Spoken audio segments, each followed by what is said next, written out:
الحمد لله رب العالمين والصلاة والسلام على سيد الأنبياء والمرسلين وعلى آله وصحبه أجمعين وعلى كل من تبعهم بإحسان إلى يوم الدين. أما بعد، أعوذ بالله من الشيطان الرجيم. بسم الله الرحمن الرحيم.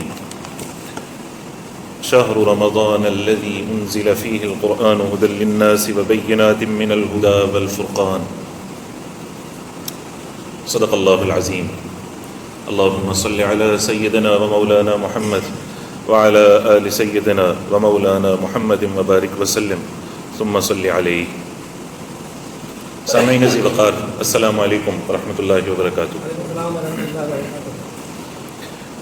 آیت کا جو حصہ میں نے آپ کے سامنے تلاوت کیا ہے، رب العالمین فرماتے ہیں رمضان وہ مہینہ ہے جس میں قرآن کریم نازل کیا گیا، جو لوگوں کے لیے رہنمائی اور ہدایت کا ذریعہ ہے اور حق اور باطل کو واضح کر دینے والی کتاب ہے. ایک دفعہ پھر ہم رمضان المبارک کے قریب ہیں. اللہ کا یہ مہمان چپکے سے ہماری زندگی میں داخل ہونے کو ہے. کچھ زیادہ دن باقی نہیں ہیں. یہ مہینہ بہت خوبصورت مہینہ ہے، اللہ کی رحمتوں کا مہینہ ہے. علماء فرماتے ہیں اس مہینے میں اللہ کی رحمتیں جس قدر اللہ کے بندوں پر برستی ہیں، اگر بقیہ 11 مہینوں کے ساتھ اس کا اندازہ اور حساب لگایا جائے تو اس کو ایسے ہی مناسبت ہے جیسے سمندر کے قطرے کو سمندر سے. گویا کہ 11 مہینے اللہ کی جو رحمتیں برستی ہیں وہ ایک قطرہ ہیں، اور رمضان میں جو اللہ کی رحمتیں برستی ہیں وہ سمندر ہیں. قرآن و حدیث میں جو کچھ اس مہینے کے بارے میں بتلایا گیا ہے، اس کو پڑھ کر، اس کا مطالعہ کر کے، اس کی اہمیت کو جان کر اللہ والے یہ بات فرماتے ہیں. اسی لیے جو لوگ رمضان کو گزارتے ہیں، جیسے گزارنے کا حق ہے، وہ 6 ماہ تو رمضان کے لیے دعائیں کرتے رہتے ہیں، یا اللہ ہمیں رمضان نصیب ہو جائے. اور رمضان کے مہینے کے علاوہ بقیہ 5 ماہ یہ دعائیں کرتے رہتے ہیں، یا اللہ رمضان میں ہم نے جو کچھ کیا اس کو قبول فرما لیجیے. یہ قدر کرنے والا مہینہ ہے. کچھ چیزیں ایسی ہیں جن کا ہم نے ابھی سے ان چیزوں کو ذہن میں رکھنا ہے اور ہم نے تیاری کر لینی ہے تاکہ اس مہینے کو ہم کما حقہ گزار سکیں. تقریباً 7 چیزیں ہیں جو میں آج آپ کے سامنے شیئر کروں گا. اگر ہم مینیج کر لیں گے رمضان آنے سے پہلے رمضان کی عبادات کو، تو ہم انشاءاللہ اپنی طاقت اور وسعت کے مطابق کچھ نہ کچھ عبادت کر پائیں گے، اللہ کو راضی کر پائیں گے، اللہ کی رحمتیں سمیٹ پائیں گے اور اپنی مغفرت کروا پائیں گے. سب سے پہلی چیز ہے کہ ہم روزہ اور تراویح کے لیے اپنے آپ کو تیار کریں. اس مہینے کی سب سے بڑی عبادت روزہ ہے. سب سے بڑی عبادت روزہ ہے. ہم جس طرح کی زندگی گزار رہے ہیں اس میں اگرچہ زیادہ لوگ مشقت والی زندگی میں ہیں اور ان کے لیے روزہ مشکل ہے، لیکن روزے کا فلسفہ ہی یہی ہے کہ روزے میں بندے نے اللہ کے لیے ایک مشکل کو اٹھانا ہے، ایک سکل کو اٹھانا ہے. اگرچہ اب جیسے جیسے آگے روزے آئیں گے وہ ٹھنڈے موسم میں آئیں گے اور اوقات بھی کم ہو رہے ہیں. اس سے پہلے جو ہم نے روزے رکھے گزشتہ سالوں میں وہ گرمی کے تھے، تو سہولت ہوگی. اس کے باوجود بھی روزے کی ایک مشقت ہے. لیکن یاد رکھیے، جب بندہ اللہ سے محبت کرتا ہے، جب اللہ کے رسول سے محبت کرتا ہے، جب اس کے اندر اتباع سنت کا جذبہ پیدا ہو جاتا ہے، تو دین کے کسی حکم پر عمل کرنا اسے مشکل نہیں گزرتا. اس کو پھر ایک ہی دھن ہوتی ہے، اللہ کا کوئی حکم نہ چھوٹے. تو سب سے پہلے تو اپنے آپ کو روزے کے لیے تیار کر لیں. روزہ چھوڑنے والی چیز نہیں ہے. بہت سارے لوگ ہمارے ہاں بھی ایسے ہیں، روزہ چھوڑ دیتے ہیں. بدقسمتی ہے، بدبختی ہے روزہ چھوڑ دینا. اس لیے ابھی سے ذہن بنائیں کہ اگر کسی رمضان میں روزہ چھوڑا ہے، روزے میں کوئی نقص رہا ہے، تو ابھی سے ذہن بنائیں، اللہ سے وعدہ کریں، یا اللہ یہ رمضان روزے میں تو نقص نہیں آئے گا. روزے کے لیے خوب تیاری کر لیں. اور دوسرا، تراویح کے لیے تیار ہو جائیں. دیکھیں نا اس مہینے کی کیسی خوبصورت فضا ہوتی ہے. جو لوگ 1 گھنٹہ بھوکے نہیں رہ سکتے وہ اس مہینے میں 30 روزے رکھ رہے ہوتے ہیں، اور جو نمازیں نہیں پڑھ رہے ہوتے وہ 20 رکعت تراویح پڑھ رہے ہوتے ہیں. یہ اس مہینے کی برکت ہے. جو مسجدوں میں نہیں آتے وہ مسجدوں سے نکلتے نہیں ہیں. جنہوں نے پورا سال تلاوت نہیں کی ہوتی وہ کئی پارے پڑھ رہے ہوتے ہیں. یہ اس مہینے کی ایک برکت ہے جو غیر محسوس طریقے سے معاشرے میں ہمیں نظر آتی ہے. لیکن اس کے ساتھ ساتھ ہم میں سے کوئی ایک اگر غافل ہے تو وہ اپنی غفلت کی چادر اتار دے، ہوشیار ہو جائے، خبردار ہو جائے کہ اس مہینے کا روزہ اور اس مہینے کی تراویح میں نے ہر حال میں قائم کرنی، بس یہ میری زندگی کا آخری رمضان ہے۔ راتوں کی روٹین ٹھیک کر لی جائے، راتوں کو سونے کی جو ترتیب ہے ابھی سے اس کو ایڈجسٹ کیا جائے، ابھی سے ذہنی طور پر تیار ہوا ہے۔ بعض لوگ ہوتے ہیں بیچارے پان کی عادت ہے، گٹکے کی عادت ہے، سگریٹ کی عادت ہے، بار بار کھانے کی عادت ہے، ان کو چاہیے وہ اپنی ترتیب ابھی سے بدلیں، ایسا نہ ہو ان کو روزہ چھوڑنا پڑ جائے اپنی ان بری عادات کی وجہ سے۔ یہ تو ہونی نہیں چاہیے، لیکن کم از کم رمضان کا مہینہ تو اس سے پاک ہو کے گزاریں۔ اور رمضان کو جو بدلاؤ کا سبب کہا گیا اس کی وجہ یہی ہے کہ اگر رمضان کے لیے بندہ تیار ہو جائے اور یہ چیزیں اپنا لے تو پھر پورے سال پر ایک اثر پڑے گا، پوری زندگی پر ایک اثر پڑے گا۔ تو یہ تیاری کر لیں، روزہ نہیں چھوڑنا اور تراویح نہیں چھوڑنا، پہلا کام۔ باقی ساری چیزیں اسی پر منحصر ہیں۔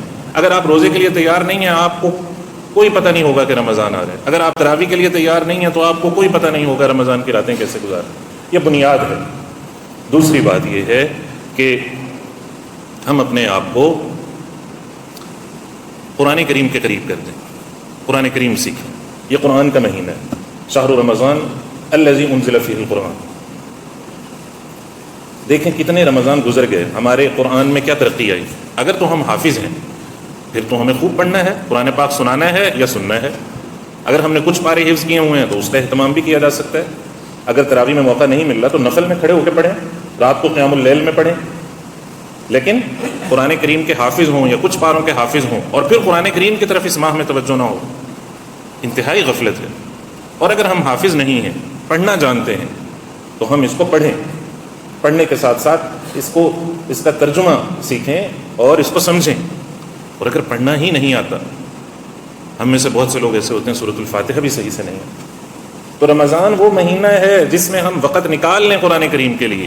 یاد رکھیں اگر اس مہینے میں بھی قرآن کریم کے لیے اپنے آپ کو فارغ نہیں کیا، آدھ گھنٹہ، گھنٹہ، 2 گھنٹے قرآن کریم سیکھنے کے لیے نہیں نکالے، کسی قاری صاحب سے ٹائم لیں، کسی حافظ صاحب سے، کسی امام صاحب سے، یوٹیوب سے ٹائم لے لیں، طرح طرح کے عربی اجمی سارے قراء آپ کو ملیں گے، کسی کو سنیں اور سن کے پڑھیں، پھر دیکھیں کہ اس کی طرح پڑھ رہے ہیں کہ نہیں پڑھ رہے ہیں۔ قرآن کریم کو سیکھیں، بچوں کو سکھائیں، سوچیں کہ ہم اپنی زندگی میں قرآن کریم میں جو کمی دیکھتے ہیں ہمارے بچوں میں نہیں ہوگی، بچوں کو ابھی سے حافظ بنا دیں۔ سب سے بڑی ڈگری قرآن کریم ہے، بچے کو سب کچھ پڑھا دیا، بنا دیا، اور قرآن کریم بچے کو پڑھنا آتا نہیں ہے، یاد رکھیں آپ سوچ لیں کہ آپ نے کچھ نہیں دیا۔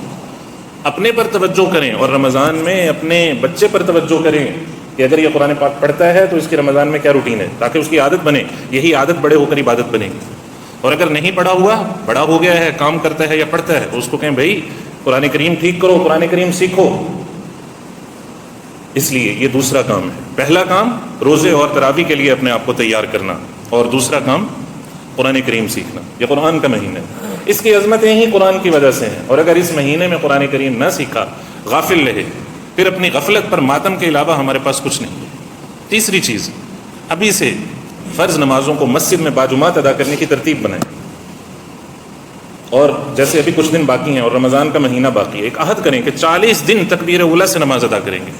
حضور اکرم صلی اللہ علیہ وسلم نے فرمایا جو 40 دن تکبیر اولیٰ سے نماز ادا کرتا ہے، اللہ تعالیٰ کی طرف سے اسے 2 پروانے ملتے ہیں، ایک یہ کہ وہ جہنم سے بری، آزاد، اور دوسرا یہ کہ نفاق سے بری، وہ منافق نہیں ہو سکتا، تو 40 دن باجماعت تکبیر اولیٰ سے نمازیں پڑھیں۔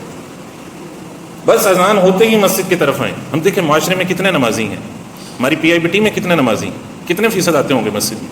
5%، 3%، 4%، 10% لگا لیں، 90% نماز کے لیے جماعت میں نہیں آتے۔ نماز کی فضا رمضان میں عام کر دیں، گھر میں بھائی ہے اسے پکڑیں کو نماز پہ چلتے ہیں، گلی میں دوست ہے پکڑیں نماز پہ چلتے ہیں، اذان کے ساتھ نماز کو لازم کر لیں، نماز کا ابھی سے اہتمام کریں، عادت، بلکہ اس مہینے میں آگے بڑھیں، تہجد کی نماز پڑھیں۔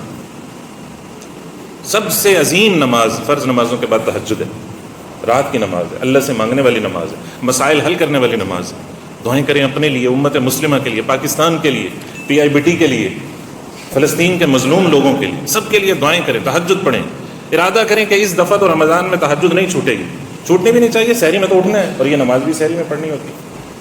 اشراق پڑھ لیں، فجر کے بعد اپنی جگہ بیٹھے رہیں، 2 رکعت اشراق پڑھ لیں، سورج نکلنے کے 15 منٹ بعد پڑھی جاتی ہے، حج عمرے کا ثواب ہے۔ اور اگر سورج کچھ بلند ہو جائے، 2-3 گھنٹے گزر جائیں، چاشت کی 2 رکعت پڑھ لیں۔ حضور نے فرمایا چاشت کی 2 رکعتیں پڑھیں تو جسم کے ہر جوڑ کا صدقہ دے دیا، ایک حدیث ہے صحیح مسلم کہ آپ نے فرمایا جسم کے ہر جوڑ پر صدقہ ہے، سبحان اللہ کہو، یہ جوڑوں کا صدقہ، الحمدللہ کہو، جوڑوں کا صدقہ۔ ہم نماز پڑھتے ہیں، سلام جیسے ہی پھیرا جاتا ہے اٹھ کے مسجد سے باہر بھاگنے کی کوشش ہوتی ہے، تسبیحات پڑھیں نماز کے بعد والی، یہ جوڑوں کا صدقہ ہے۔ اور فرمایا چاشت کی نماز جوڑوں کا صدقہ ہے۔ اسی طرح مغرب کے بعد کی 6 رکعتیں حضور کی سنت ہیں، 6 رکعتیں پڑھ لیں، 20 سالوں کی عبادت کا، 12 سالوں کی عبادت کا ثواب۔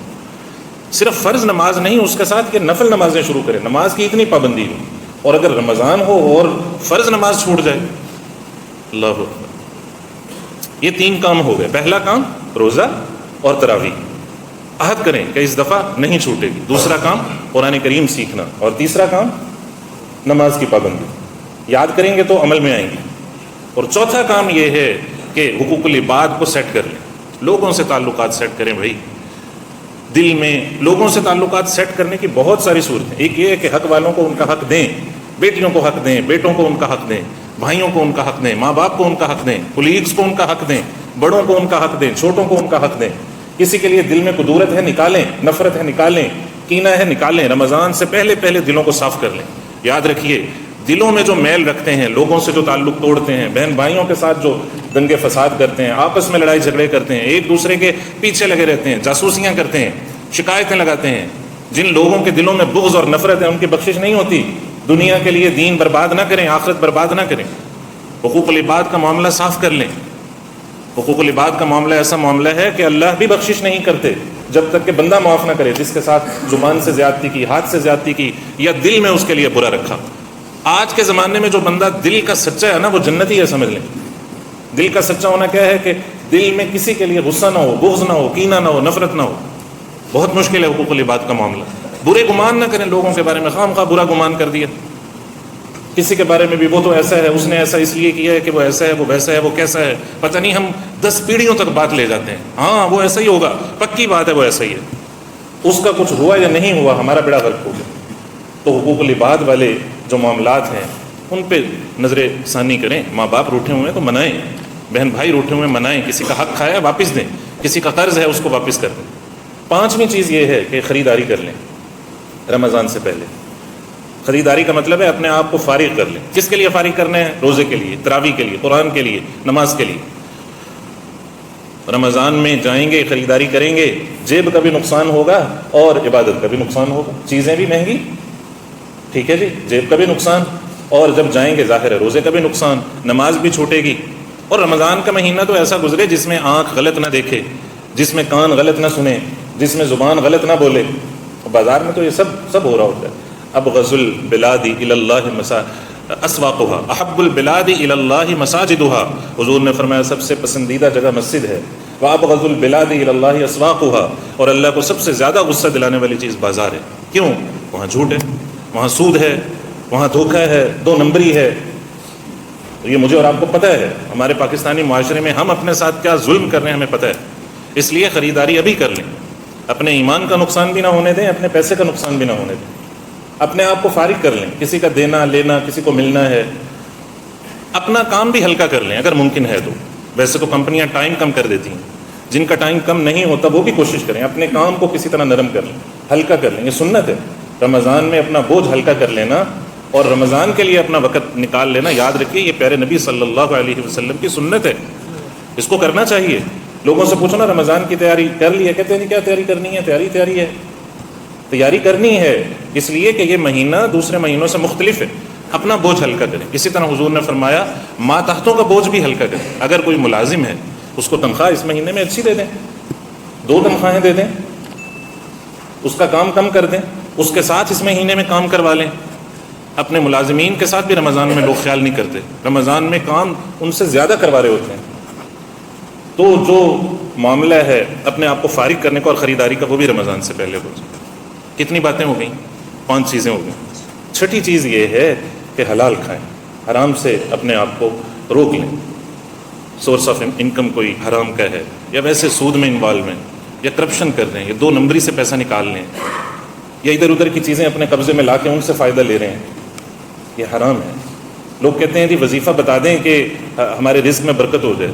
آپ جتنی مرضی یا رزاق کو پڑھتے رہیں، صبح سے شام تک یا رزاق کا ورد کرتے رہیں، برکت نہیں ہوگی۔ اللہ ظالم ہے، ہم کسی کے مال پہ ظلم کریں اور اللہ تعالیٰ ہمارے مال میں برکت دے دیں، ہم لوگوں کا ہزاروں روپیہ لاکھوں روپیہ کھائیں، اللہ ہمارے مال میں برکت دے دیں، نہیں، وہ مال ڈسے گا۔ تو یہ پانچویں چیز یہ ہے کہ ہم کیا کریں،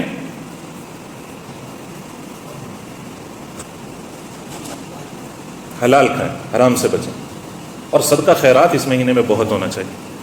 ایک باکس بنا لیں، اگر یومیہ صدقہ نہیں دے سکتے تو یومیہ اس باکس میں ڈالتے رہیں، صدقہ باکس، اور رمضان کے آخر میں سارے پیسے اٹھا کے صدقہ کرتے، روٹین ہو باقاعدہ۔ دیکھیں نا، اس مہینے میں آپ نے جو نفل خرچ کرنا ہے نا، اس کا ثواب بھی فرض کے برابر ہے۔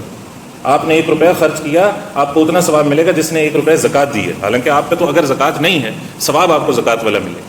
جیسے میں نے عرض کیا نا، نفل نمازیں بھی اس مہینے میں نہ چھوڑیں، اس لیے کہ نفلوں کا ثواب اس مہینے میں فرضوں کے برابر ہے، نفلی صدقے کا ثواب فرض صدقے کے برابر ہے۔ اور 7واں کام اور آخری کام یہ ہے کہ یہ سب کام کیسے ہوں گے کہ ان کاموں کے لیے ہم ابھی سے منصوبہ بندی کر لیں۔ اس کے لیے بیلنس شیٹ بنا لیں، ایک پیج ہو، اس پہ کالم بنائیں اور اس پہ لکھ لیں، یومیہ جو چیزیں ہیں اس پہ لکھ لیں، روزہ ہے، تراویح ہے، نماز ہے، تہجد ہے، صدقہ خیرات ہے، افطاری کرانا ہے، جو چیزیں ایسی ہیں اس رمضان کے مہینے کے متعلق بیلنس شیٹ پہ ان کو ترتیب سے لکھ لیں۔ اور پھر یومیہ محاسبے کی ایک روایت معاشرے میں قائم ہو جائے، رواج دیں ہم ان چیزوں کو کہ ہم دین کے لیے منصوبہ بندی کریں اور پھر احتساب بھی کریں، یعنی روزانہ رات کو یا اگلے دن شروع ہونے سے پہلے ہم چیک لگا دیں اگر ہم نے وہ سارے کام کیے ہیں جو ہم نے ترتیب سے لکھے تھے۔ یہ منصوبہ بندی ہے رمضان کی۔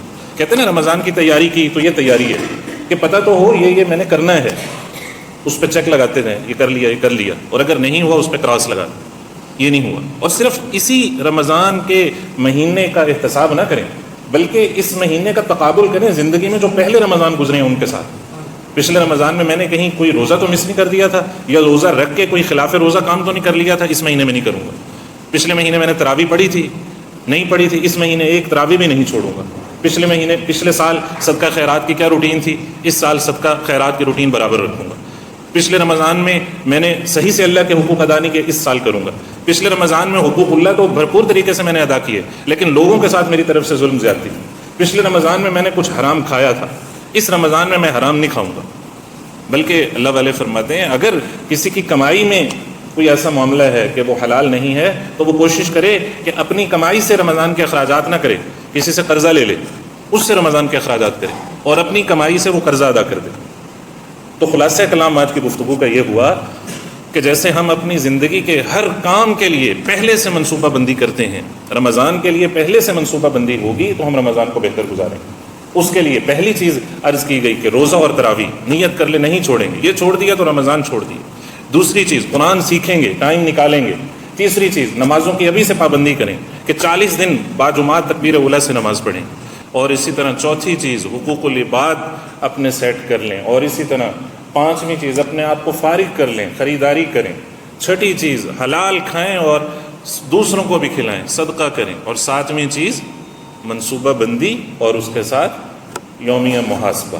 اللہ تعالی ہمیں ویسا ہی رمضان گزارنے کی توفیق عطا فرمائے جیسے حضور اکرم صلی اللہ علیہ وسلم کی تعلیم ہے۔ آمین یا رب العالمین۔